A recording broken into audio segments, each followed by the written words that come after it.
to it each week. So there it is. Are we ready to start, Mary? I bet we don't have anywhere close to this time. Okay, this week is going to be a little bit different. I say that every week because every week is a little different. This is going to be interesting, and we'll see how it goes. I kind of was thinking Bart, I was thinking Joel. Where's Garrett? Oh, we can't do this. They'll be here. I was gonna say, we can't do this without Garrett. We're just gonna stop and wait on Garrett, because this is all about Garrett. Pretty much all about If you don't know Garrett. what that is, then. Oh, yeah, I gotta know. Who knows what this is? Okay, and we're watching, are we into Mandalorian? Any of you got? Tommy? Tommy Meredith, you, okay, you gotta watch it. All right, I'll tell you our Mandalorian story real quick. You know, we get all this stuff from our college and high school kids. We live with boys. And Meredith and I have so disconnected from television that they'll finally tell us, Dad, you will love this. And I guess about a year ago, whenever they came out, I said, okay, I'll watch it. And Meredith and I literally binge watched all 19 episodes, no, all 9 of the original episodes, like one Saturday and Sunday. We watched like literally 9-10 hours of Mandalorian. Love it. Can't wait for another one now. So anyway, today's lesson is about the Mandalorian. Okay, let's get going. We are reviewing. We're going to skip most of it. No, we're not. We're going to start with our mission. What's our mission there? You want me to read the scripture? You wanted me to skip that? Yeah. She wanted me to skip the Great Commission. Okay, here's the Great Commission. Then Jesus came up and said to them, all authority in heaven and on earth has been given to me. Therefore go and make disciples of all nations, baptizing them in the name of the Father and the Son and the Holy Spirit, teaching them to obey everything I commanded you. And remember, I am with you always to the end of the age. All right, I'm always going to repeat this during this series. You have one job and only one job. Make disciples, not just converts, of all the nations. This mission will not change. Y'all tired of me beating that in your heads? This mission will not change until Christ returns. Do not get distracted from the mission. So this whole study and series on the culture is all about the way, partly about the ways we as Christians get distracted. And that's one of the primary keys of the schemes of the unseen realm around us. We've said before, Satan does not have to convince you of anything. He has millions of things he can convince you and the world to believe. He just has to make sure there's only one you don't believe. That's a whole lot easier job than Jesus Christ and the church. We have a million things we have to fight against and convince people to believe one thing. Do you see that dichotomy, that difference? Oh, I used the word dichotomy, funny. Okay, we're going to be talking about dichotomy.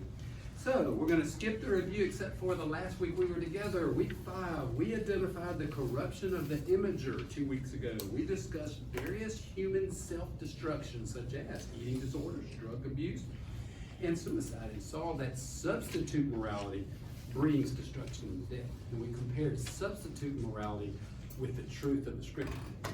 All right, now we're going to start this week. And y'all, this is going to be weird. I hope this works. How does culture change and where is it going? Where is Garrett? He just needs to be here for this. All right, you'll have to watch it on. Talk to the camera. That's right. Talk to Garrett, the you better You're drive missing fast. out. Okay, how does culture change and where is it going? That's what we're going to talk about this week. Let's think about how does culture change? What makes it change? Here's what's funny. Every generation says this. Our old generation, you younger generation, every generation says this, but I truly believe it's accelerating exponentially. Every generation goes, boy, when I was a kid, things are so different now. And you know, every generation says that, but we have one primary difference. Well, several, but they're all lumped into technology. The difference in what is radically speeding up cultural change is internet, technology, social media, that whole conglomerate of stuff truly has made that an accurate statement. We are changing incredibly fast. How does culture change and where is it going? Remember the Tower of Babel. Let's go back about 12 weeks when we talked about the Tower of Babel and the study of the unseen realm. Let's read that. Just put this in your mind and realize today, the internet, where the world is going, it's the Tower of Babel all over again. Nothing new under the sun. The whole earth had a common language and a common vocabulary. Pause right there. Tower of Babel. There was a well, go ahead, read. When the people moved eastward, they found a plain in Shinar and settled there. Then they said to one another, "Come, let us make bricks and bake them thoroughly." They had brick instead of stone and tar instead of mortar. Then they say, come, let us build ourselves a city and a tower with its top in the heavens, so that we may make a name for ourselves. Otherwise we will be scattered across the face of the entire earth. But the Lord came down to see the city and the tower that the people had started building. And the Lord said, if as one people, all sharing a common language, they have begun to do this, then nothing they plan to do will be beyond them. Come, let us go down and confuse their language so they won't be able to understand each other. So the Lord scattered them from there across the face of the entire earth, and they stopped building the city. So this was the first attempt at a one world government. That's what Babel was. It was the first attempt documented in your Bible over 4,000 years ago. It was the first attempt to bring everything together under one leadership, one guidance. What was the concept of one language? So the way God stopped that, well, back up. What did he tell Adam and Eve in Genesis chapter 3? And then he repeated it again after the flood. What did he say? Spread out and multiply. It was never God's plan for all to come together. That whole idea of unity is not biblical, by the way. That's not what God's plan is. We are to take dominion of the entire earth. But anyway, that's a side story. We talked about that several months ago. So, one language.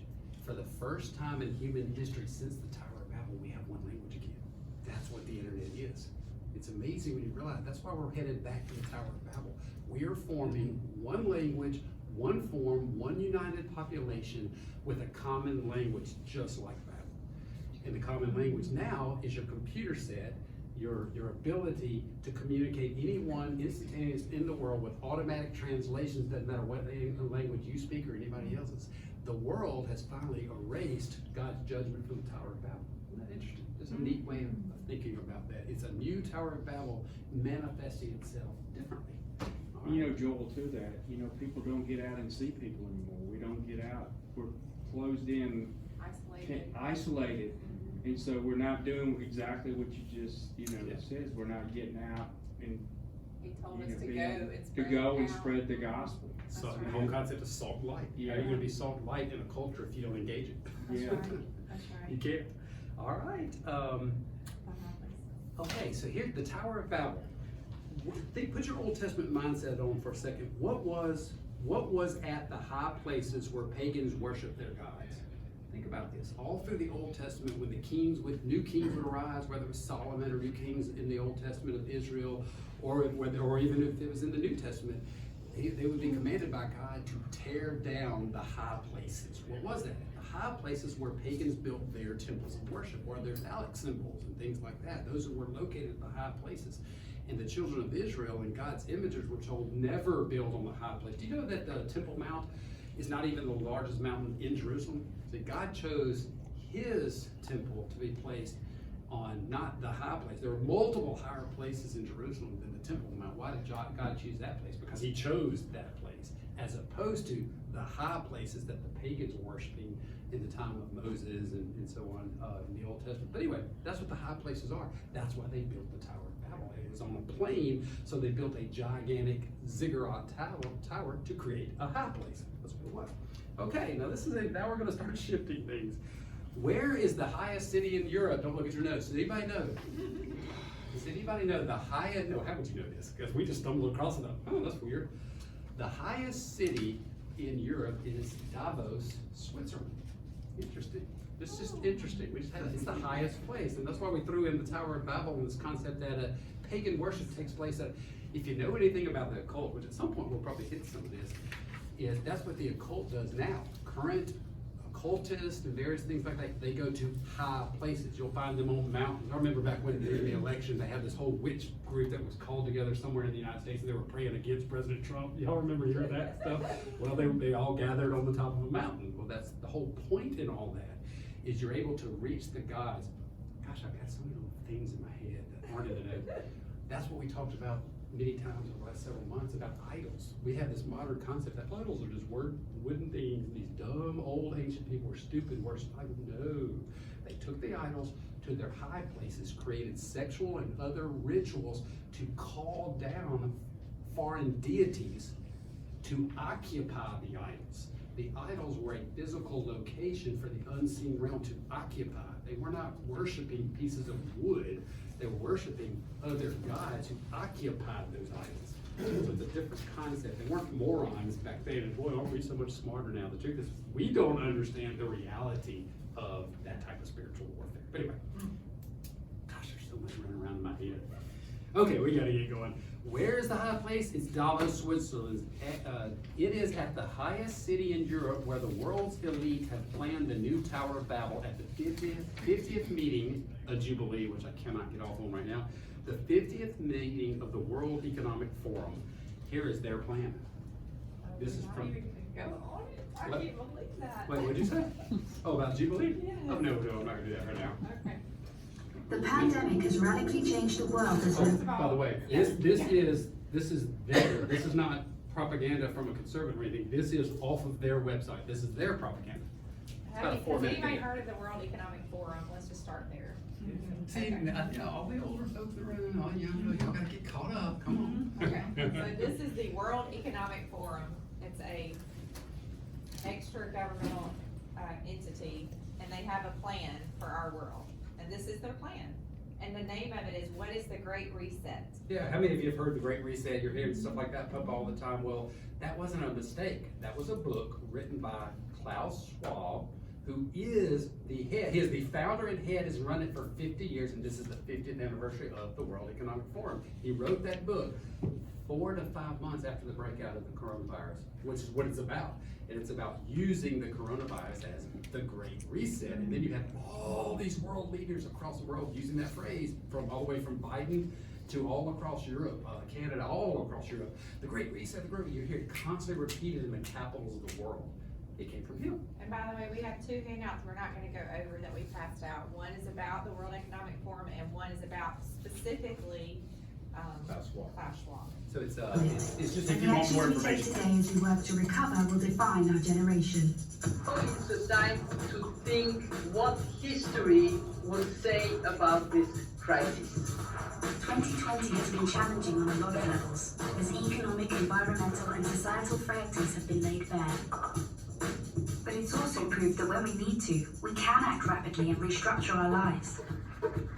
Recovery from the pandemic is an opportunity. We can see rays of hope in the form of a vaccine, but there is no vaccine for the planet. Nature needs a bailout. You don't want to go back to the status quo that you had before simply because it was the status quo that got us here. With everything falling apart, we can reshape the world in ways we couldn't before. Ways that better address so many of the challenges we face. And that's why so many are calling for a great reset. A great reset? That sounds more like buzzword bingo masking some nefarious plan for world domination. Yeah. Hands up, this kind of slogan hasn't gone down well. But all we really want to say is that we all have an opportunity to build a better world.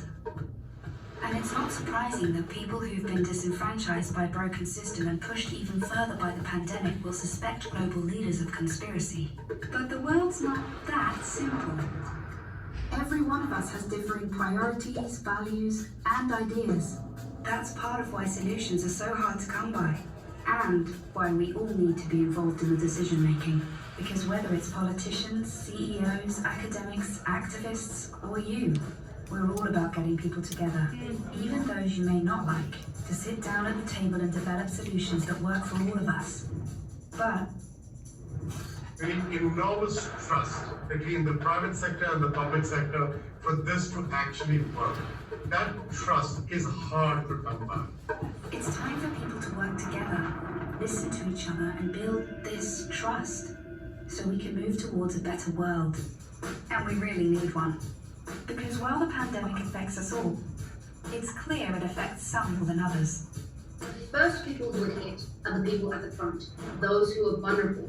It is those on the front line who take it first, and that is simply unacceptable. See, at the start of 2020, 1% of the world's population owned 44% of the wealth. And since the start of the pandemic, billionaires have increased theirs by more than 25%, whilst 150 million people fell back into extreme poverty. And with climate change set to dwarf the damage caused by the pandemic, the message from 2020 should be abundantly clear. Capitalism, as we know it, is dead. This obsession that we have had with maximizing profits for shareholders alone has led to incredible inequality and a planetary emergency. But no one can do this alone, and top-down approaches won't get us anywhere, because everything we've learned in our work has shown us that diverse voices lead to better results. And it's for these reasons that the forum talks about something called stakeholder capitalism, which would shift businesses away from just profit. Because if we want to change where the focus of our recovery will go, then That's just we another name need for a new socialism and dashboard communism. for the new economy. And that needs to encompass people, planet, prosperity, and institutions. giving people a real stake in the economy and putting well-being before growth. And that's all about getting the right people in the right place at the right time. We must rebuild our relationship with nature for the survival of the peoples and our planet. We have a window of time which is closing, and we need everybody who cares to get together and find solutions now. It's the people who have great ideas and who share them with others. They're the ones who are shaping the future. So if you want to be a part of the change, then tune in, turn on, and get involved. Follow the Davos Agenda, right here, online, on YouTube. Come join us. We are building the new Tower of Babel with the new utopia, putting ourselves as gods and creating Eden on earth. That is the great cultural lie.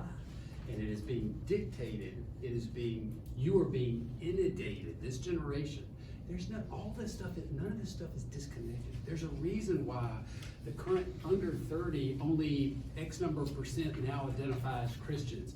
A gigantic percentage identifies as some form of sexually confused. All those things you're hearing, all of that is related to a destruction of our culture through the unseen realm. But let's keep going. Before we look at how the unseen realm, which you kind of, and again, that's right off their website. They're asking this world, specifically the young people, reject your foundations, reject your religion, reject what you know, buy into this agenda. That's what they're doing. And by the way, Trust us. oh, and Trust trust us. Yes, don't you like I that? love that. Trust us, but we gotta do it in a hurry. One thing your grandma taught you, never buy anything in a hurry. Never. If someone's got you in a hurry, it's because they were taking advantage of you. And they say trust between the private and the public. You have to trust the public. And then they bash these billionaires. Guess who's the head of all these? That's Ultra right. billionaires. Mhm. There's a Okay. reason for that. Okay, Okay. we gotta keep going. Before we look at how the unseen realm drives the world's culture towards their agenda, that's what we're comparing, two different agendas here. Let's first remember the truth.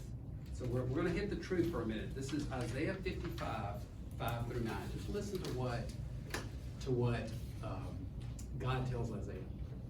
Look, you will summon nations you did not previously know. Nations that did not previously know you will run to you because of the Lord your God, the Holy One of Israel, for he bestows honor on you. Seek the Lord while he makes himself available. Call to him while he is nearby. The wicked need to abandon their lifestyle and sinful people their plans. They should return to the Lord and he will show mercy to them and to their God, for he will freely forgive them. Indeed, my plans are not like your plans, and my deeds are not like your deeds, says the Lord. For as the heavens are higher than the earth, so are my ways higher than your ways, and my thoughts than your thoughts.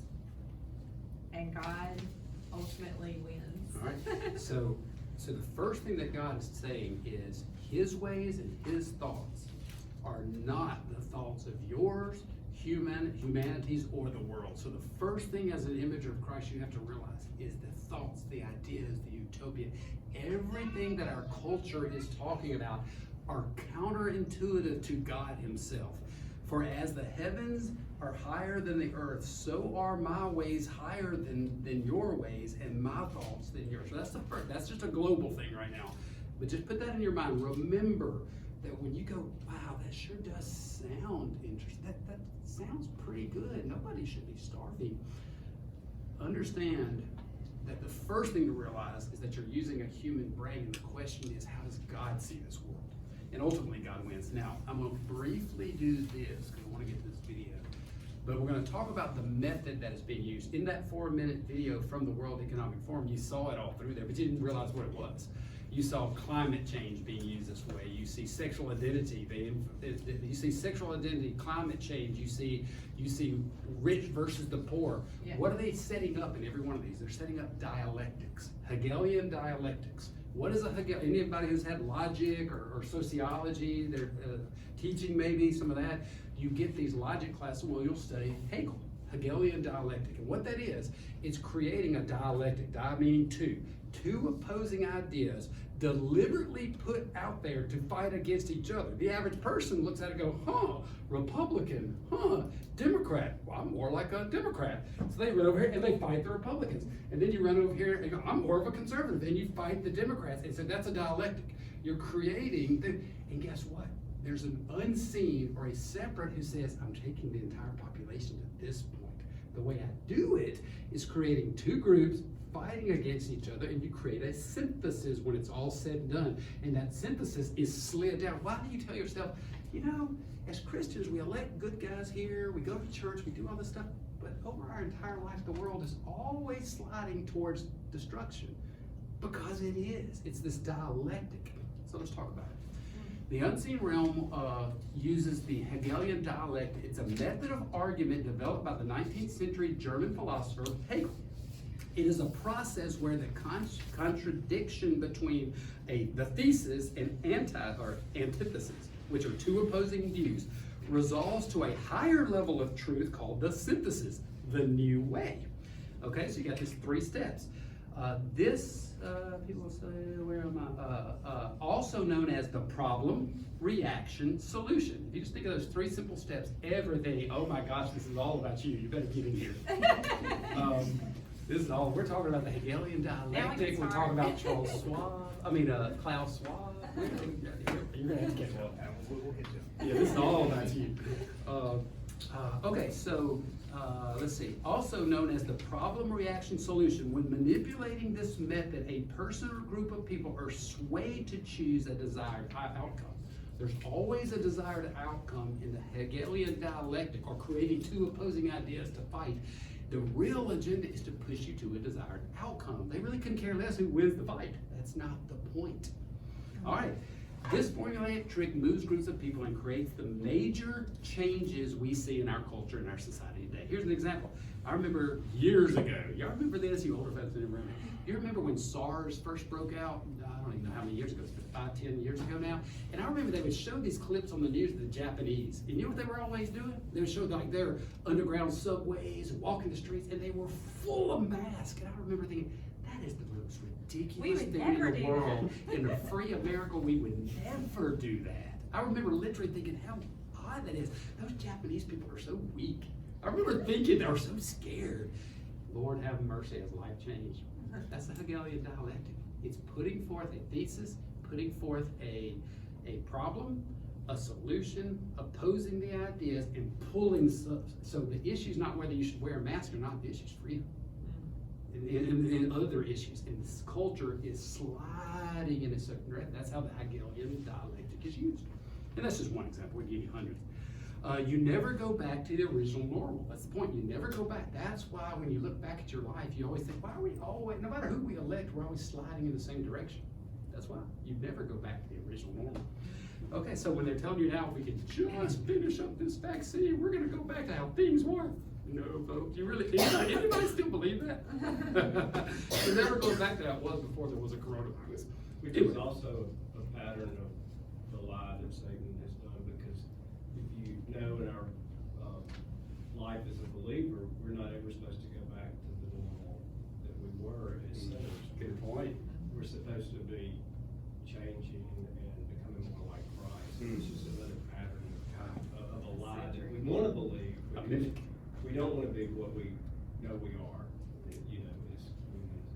Great point. Great point.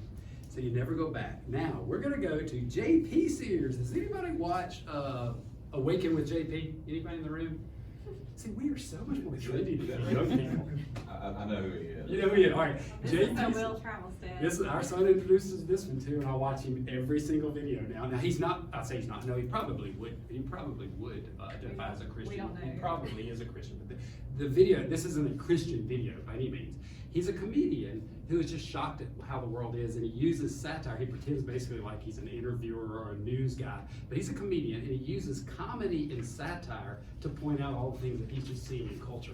And of course, here's one on the World Economic Forum, and it's fascinating. So this is JP. Now we are going to skip a 2-minute section where he says something pretty vulgar to Klaus Schwab. So we're going to skip that 2 minutes. But in other words, we don't endorse all of his. No, not by any means. But he is. I do watch it because he just has a I love satire. I'm that way. I love satire, and he's just a funny, and it's all about satire. Satire engages your brain because you can figure out, is he serious? Is he not serious? That's what it does. I love satire. So let's watch. This is about 12 minutes with a 2-minute skip. All right. You ready? Yes. One of the features of this fourth industrial revolution is that it doesn't change what... That is Charles Schwab. Klaus Schwab. That's who that is. Is that of course, Biden? he's showing Biden and that's Leonardo DiCaprio. That's at the World Economic Forum where they did the Great Reset. Okay. We are doing, but it changes us. The difference of this fourth industrial revolution is it doesn't change what you are doing. It changes you. If you take genetic editing, just as an example, it's you who are changed. And of course, this has a big impact on your identity. Editing your genes? Cool. I'll explain that later. But first, why do so many people consider this guy, Klaus Schwab, to be the most dangerous man in the world? Well, there's some reasons. A lot of them. You might remember Klaus Schwab as the puddle of liquefied feces who said, by 2030, you'll own nothing and be happy about it. Translated, that probably means by 2030, he'll own everything and he'll be happy about it. But how does he expect you to own nothing and be happy about it? Oh, he's got a plan. Now, I'll tell you about it in a minute. But before I do, a little bit about Klaus Schwab. He's the author of COVID-19, The Great Reset. What a grand opportunity indeed. Oh, and his book was published on July 9th, 2020. Wonder how he got it written and published that fast. It's almost like maybe he pre-wrote it before he started the pandemic. Before the pandemic started. Old Klaus is also the founder and chairman of the World Economic Forum, an organization that faces the public with very noble sounding goals of creating a better world. Fear-mongering about climate change and disease are big goals of theirs. Welcome to Davos. Just park your private jet over there and then go inside and pretend to be concerned about climate change. Klaus and the World Economic Forum want a worldwide digital ID system that determines your access to goods and services. It would monitor your online behavior, purchases, and biometrics. It kind of seems like he just wants to do away with the whole democratic process and give all the power to the state and whoever runs the state, the deep state. But that's based on both his words and actions, so it's probably an inaccurate observation. Was Dr. Evil's character based on this reptile? Mr. Schwab writes the following. One of the greatest lessons of the past 5 centuries in Europe and America is this. Acute crises contribute to boosting the power of the state. It's always been the case, and there is no reason why it should be different with a pandemic. Nobody ever elected Klaus Schwab to anything. This all just sounds like conspiracy, doesn't it? The World Economic Forum are good guys. Haven't you seen the headlines they pay for? Go green, right? Right? That's probably right. They truly are good guys.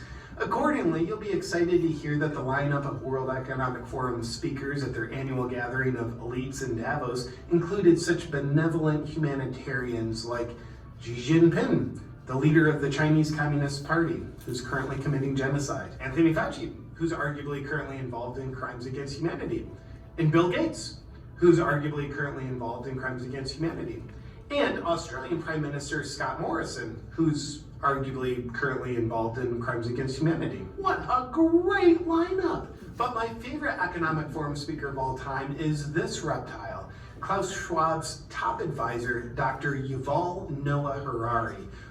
You gotta listen to this guy. This is the top advisor of Schwab in the World Economic Forum. Listen to what he says.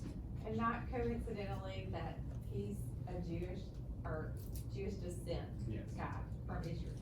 And so it's Schwab. Let's see what he has to say. Data might enable human elites to do something even more radical than just build digital dictatorships. By hacking organisms, elites may gain the power to re-engineer the future of life itself. Because once you can hack something, you can usually also engineer it. Elites hacking organisms and re-engineering life itself? Well, he's not talking about doing that to people, is he? Now, in the past, many tyrants and governments wanted to do it, but nobody understood biology well enough, and nobody had enough computing power and data to hack millions of people. Neither the Gestapo nor the KGB could do it. But soon, at least some corporations and governments will be able to systematically hack all the people. Well, I guess he was talking about doing that to people.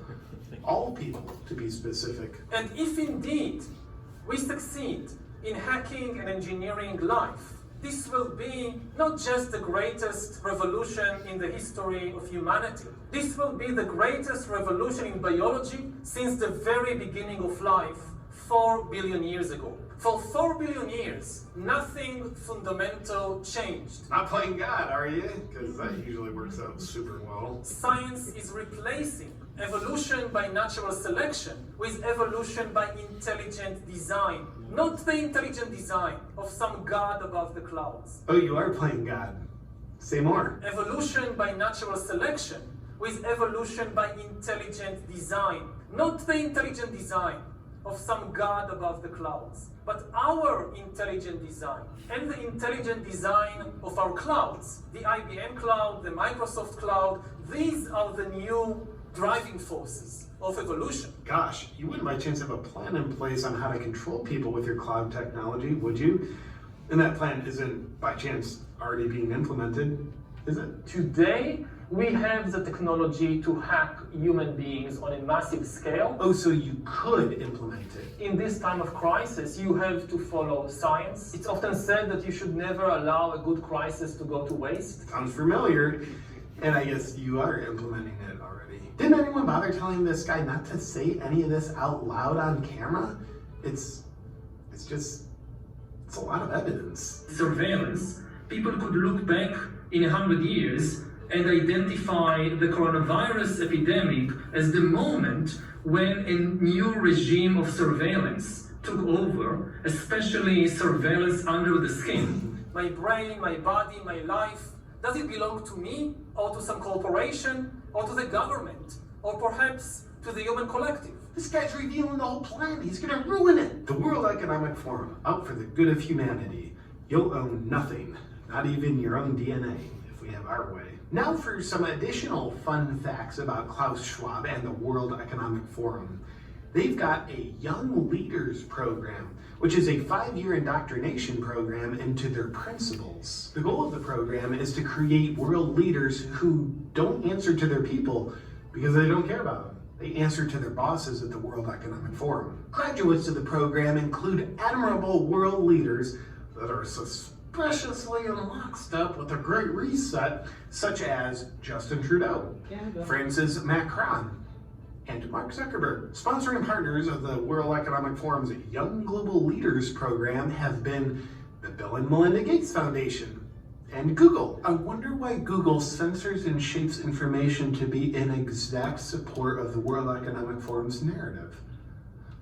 Oh, another fun fact. The World Economic Forum is predicting a worldwide cyber attack. I'm pretty much a wizard at predicting the things I'm going to do too. The very concerned Schwab believes the cyber attack could bring a complete halt to our power grid, transportation, hospital services, and to our society as a whole. The World Economic Forum then simulated the cyber attack. Simulated or planned? I'm not sure, but they said it was a simulation, so it's probably best to just believe them. Oh, also the World Economic Forum, along with the Bill and Melinda Gates Foundation, hosted Event 201, which oddly enough played out exactly as they planned, or simulated, or whatever. Let's move on. And here's a picture of Klaus Schwab sitting in front of his statue of Vladimir Lenin. I wonder why he's got a statue of one of the most murderous world leaders in history. Lenin killed an estimated 5 million people. And finally, remember Schwab's whole thing about you'll own nothing and be happy about it? What's the World Economic Forum's plan to make that happen? Well, it's probably nothing, but consider this. BlackRock is an investment firm with $9 trillion under management, which is a higher GDP than every country on Earth, aside from the US and China. Therefore, it turns out BlackRock has more political and financial influence than the Federal Reserve and most governments. Sounds cool, but what's the connection with the World Economic Forum? Well, again, that's probably nothing.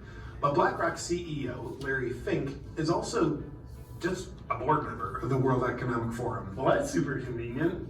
And probably just a coincidence. Is the World Economic Forum and BlackRock colluding in corporatism, where an unelected corporate elite dictates top-down to the population? Well, they couldn't be doing that because they'd have to infiltrate the government, which they haven't done. Except for, in one of Joe Biden's first appointees once he took office, he named Brian Deese to be the director of National Economic Council. Brian Deese came from BlackRock, where he was a global head of sustainable investing, and now he's Biden's main advisor for economic policy. But Biden's making the policy decisions, not the unelected corporate elites at BlackRock and the World Economic Forum. Of course Biden's making all the decisions. Let's not be silly. But look, there's a picture of Biden in the audience at the World Economic Forum. Oh, and also Kamala Harris's chief economic advisor is Michael Pyle. He came from BlackRock, where he was a global chief economic strategist, overseeing the strategy for investing $9 trillion. Well, it looks like corporatism, but it's probably not. But if it was, it would actually be a viable strategy for BlackRock and the World Economic Forum to own everything and for you to own nothing. Oh, fun fact, BlackRock is buying up single-family homes at an alarming rate, oftentimes paying 20 to 50% above asking price, so normal people like you and I can't own homes. Now, there is an She's skipping the part where he says something nasty about Francois. But I will say this about BlackRock, that's my industry. I have literally been working on that for the last 3 or 4 weeks because I'm targeting 5 or 6 houses in our neighborhood to redo, and I found a particular house, had my guy call them. This is going on all throughout our neighborhood, all throughout Jackson, even a little small market like this. There was a house located near me, and I kept researching it. Turns out that BlackRock, or a descendant of, had purchased the house. It was nearly $40,000, far above the market value. Like, what are they doing? It sat there vacant for the last over a year and a half, and this is happening all over Jackson. Literally this week they began working on the house, and I've been contacting through my real estate agent, Josh Huffman, goes here at First Baptist. We've been contacting and researching what is going on. I hired a guy this week who works for a private equity firm. Again, if you research further, probably funded by BlackRock, a private equity firm out of New York who's buying real estate. He says it's crazy. I can buy if it fits their criteria, they'll buy anything, just garbage, they'll buy it. And I hired him to do some research to help me take some of the houses away from these guys. But that little bitty Jackson is happening right now. They have trillions of dollars and they're driving up the cost of real estate. So first-time home buyers, it's gonna be harder and harder to afford one. All that happens deliberately. I was shocked that the trillions of dollars are going into residential housing. It's amazing. It's also happening in agricultural land. Like Absolutely. Bill Gates and the others have bought up billions of acres of land across the country, even in our counties. Yep, absolutely. most dangerous man in the world. Here's his top guy again. Humans are now hackable animals. You know, the whole idea that humans have, you know, this, they have this soul or spirit and they have free will and nobody knows what's happening inside me. So whatever I choose, whether in the election or whether in the supermarket, this is my free will, that's over. Free will, that's over. It will indeed be over. If you outsource your thinking to outside influences and take the easy way out by choosing obedience over bravery. Doing so makes you very susceptible to being manipulated by fear. And if this happens, you will fail at remaining a free, sovereign individual. But here's how Schwab and his friends, who sociopathically never smile, fail at the Great Reset, and you succeed at remaining a free, sovereign individual. Be guided by your own critical thinking and what your heart and soul knows is right. All right, we won't let him finish with his love switch. It's only a couple more seconds because we got to keep moving. But the funny thing is, we watch that. Y'all see what I mean by I just really love JP. Like I said, it's not a Christian podcast, but his satire, a lot of his stuff is even funnier. This time he was trying to convey a lot of information. No, I'm sorry. If you're at all a James Bond fan, that whole thing that he did in the room where they were presenting and he was saying, you know, all these evil organizations have tried to do this before and failed, but now we are going to do. I mean, that's Spectre. Like, I mean, like right there, meeting in the open. That is Spectre meeting in the open. You know, telling you on TV, this is what we're doing. Yep. Welcome. Welcome. That's it. And when somebody tells you bring something like this up, you know, oh, you're a conspiracy theorist. It's not a conspiracy. You can go online and read the agenda of the World Economic Forum. It's out there for everybody to read. You're not speculating on they're probably doing this. It's published. And the sad part is there's a huge chunk of our population, especially the younger generations coming up, that are like, heck yeah, we are in.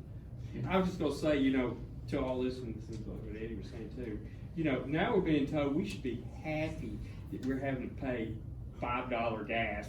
I mean, we should be happy that we're suffering. And like, where is this? I mean, you know, it's like it's being thrown in our face. You're un-American and evil for complaining. I know, we're supposed to be, as we fill our cars up. It's not like we could actually drill and lower the price. There's a dialectic happening. That's the dialectic. If you were doubting the connection between Klaus Schwab and Biden and all that, in his book, The Great Reset, Klaus Schwab coined the term, like 2 or 3 years ago, Build Back Better. That's right. Is there a bill that Biden has coined in that exact phrase? Build Back Better. Is that a coincidence? Straight off of Klaus Schwab's book and right from the World Economic Forum. Yeah, that's what it is. This stuff that's happened, what they count on is most people get online and check their Facebook page. They just simply don't pay attention. This stuff is out in the open. It's very clear it's out in the open. All right. You have to read those articles about the background of Klaus Schwab. Yeah, it's fascinating. It's really amazing. Like, short He version. grew up in Germany. Grew up in Germany. Saw Hitler, massive persecution. And when you realize what his background is, you go, oh, I see what his world perspective is. Yeah, he internalized a lot of what he was. He's like in his 80s now. Anyway, fascinating. Is he the most dangerous man in the world? I don't know. You decide. Let's see. Where am I, Meredith? Okay. So that's heavy stuff. That's probably enlightening to a lot of us. Rhetorical question: what does God think about humanity's plan? So that's what we're asking. What does God think about humanity's plan? Let's read Romans 1, 16 through 32. I'm not making any comments on this. That was God's. Oh, this is God's commentary on those driving today's culture. Just read this and think, this would be God's response to this culture. For Paul says, "For I am not ashamed of the gospel, for it is God's power for salvation to everyone who believes, to the Jew first and also to the Greek. For the righteous..." Let me say this. I want to make a comment. This is what we mean. What's the title this week? What is the third way? That is the biblical way, and that's what Paul's describing. Is there's a dialectic out there, and the world has always been driven by dialectics. And there's not even a problem with that. Sometimes you want a dialectic, good, bad, choose good. It's just that the dialectic process can be used to maneuver and to manipulate cultures into the direction they want. But so it's not in and of itself bad, but it's a usable technique. But Paul says there's a third way, and I have become convinced that the power to salvation, the power to utopia, the power to break the dialectic and get out of the trap of the culture is the third way. And the third way is the gospel. It's what it is. Let's start with that. And of course, the Mandalorian, if you don't watch it, that's their thing. This is the way. That's what they always say. So that was the funny about that. We got more of that coming. Entertainment duplicating the Bible. For I am not ashamed of the gospel, for it is the God's power for salvation to everyone who believes, to the Jew first and also to the Greek. This is your third way. For the righteousness of God is revealed in the gospel from faith to faith, just as it is written, the righteous shall live by faith. What is this concept of righteousness? It's not in the World Economic Forum. It's not in this new modern ethic that we talked about 2 weeks ago. What did we call it? Not ethic, but morality. This, I forget the term phrase we did, but I keep going. It's a new set of morality. You're being convinced that it's a substitute morality. You're being convinced that morality is caring about the earth. Morality is fill in the blank. It's a lot of different things. It's not righteousness. That's God's morality. That is not your morality today in this culture. But the wrath of God is revealed from heaven against all ungodliness and unrighteousness of people who suppress the truth by their unrighteousness, because what can be known about God is plain to them, because God has made it plain to them. For since the creation of the world, his invisible attributes, his eternal power and divine nature have been clearly seen, because they are understood through what has been made. And these are men, some, not all of them, but the men you saw today are men of Jewish descent. They're not Jewish religion, they're Jewish ethnic descent. They know this God. They do. They have rejected this God. And they mock him. And they mock him. Not We're some. not looking at a God above the clouds. Are they from We the are tribe the of Dan? gods. Yeah. I'm sorry. Are they from the tribe of Dan? Yeah, probably. It's a good thing. We ought to see. So for the You know what? For since the creation of the world, his invisible attributes, his eternal power and divine nature have been clearly seen, because they are understood through what has been made. So people are without excuse. For although they knew God, they did not glorify him as God or give him thanks, but they became futile in their thoughts, and their senseless hearts were darkened. Although they claimed to be wise, we have the knowledge, we can do this, we can hack humans. They became fools and exchanged the glory of the immortal God for an image resembling mortal human beings, or birds, or four-footed animals, or reptiles. Because we are creating this. And we used to read that and think, oh, it's those weird pagans who just worship birds. No, we are creating those. We are creating chimeras. We are creating mixtures of animals all the time in our labs. We do it to create better meat, so you'll enjoy your meat at the grocery store. We've been doing this for decades. Therefore God gave them over in their desires of their hearts to impurity, to dishonor their bodies among themselves. They exchanged the truth of God for a lie, and worshipped and served the creation rather than the Creator, who is blessed forever. Amen.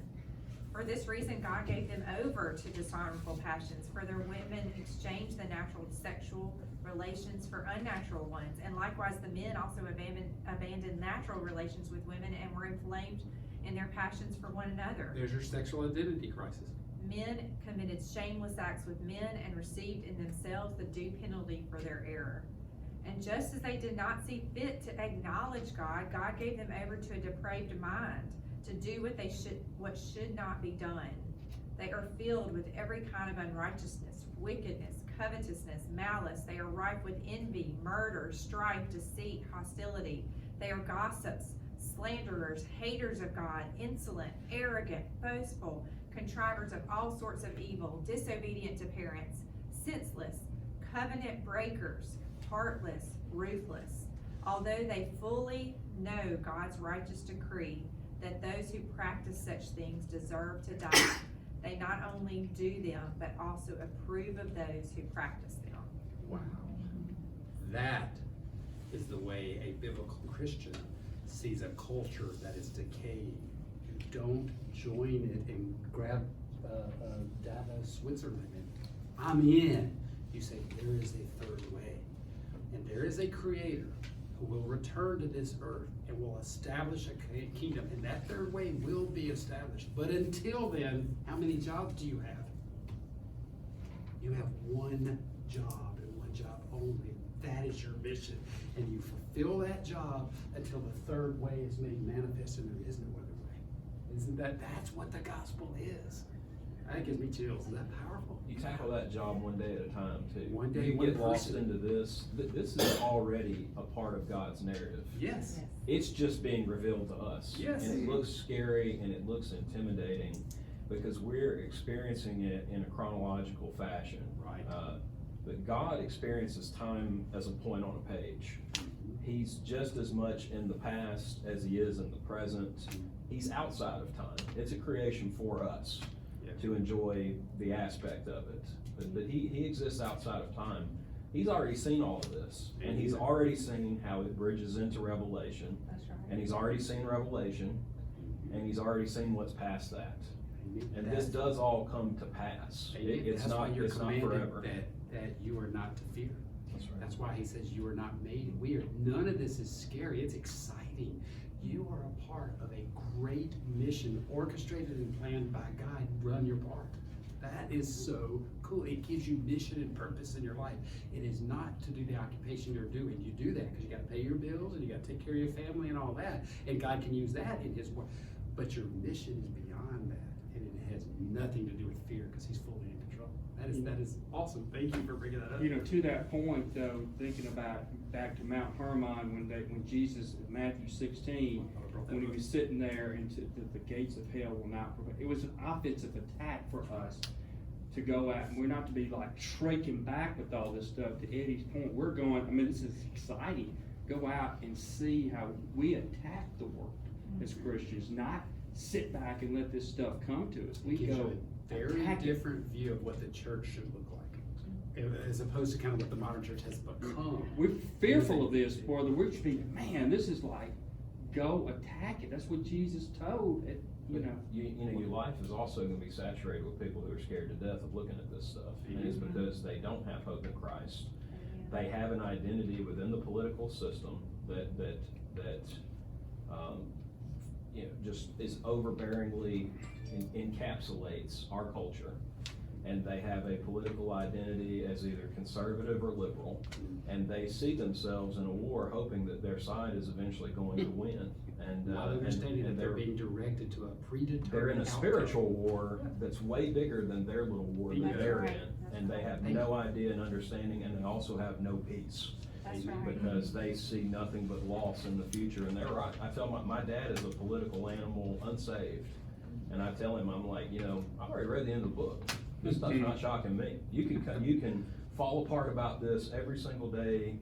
Your ideology loses until this world ends, and I'm not going to fall apart with you because I know what to expect. I know what to look for, and if you'll find your hope in Christ, you can get through the depression and whatever else you're going to find being embedded so much into the little ideological conflict of it that you can't get through it. So you quickly realize you already have, like especially with your dad as the example, you realize that most people are trapped in the dialectic, whichever dialectic it is, whether it's environmentalism or a combination of all of them, or this or that or the other, all of which have good elements to them, but you're trapped in that dialectic because what does Satan have to do? He simply has to stop you from believing in one thing. He has millions or billions of things he doesn't care if you believe. Very easy. So all he needs is distraction. That's amazing. It's amazing. Y'all get it. Thank y'all. I was like, this is heavy, it's weird, it's global, it sounds conspiratorial. No, it's part of who we are. Oh, by the way, what's the name of our class? Next Generation, Equipping Warriors. You see, it's a battle. It's a war. It's a battle that you're already guaranteed to win. How awesome of a battle is that? I bet Putin wish he had that guarantee. I wish he had a guarantee to win. You're in a battle that you're already guaranteed to win. That's pretty good odds. Where are we? We're just gonna finish this real quick. Oh, I thought we finished. No, a little bit. Oh.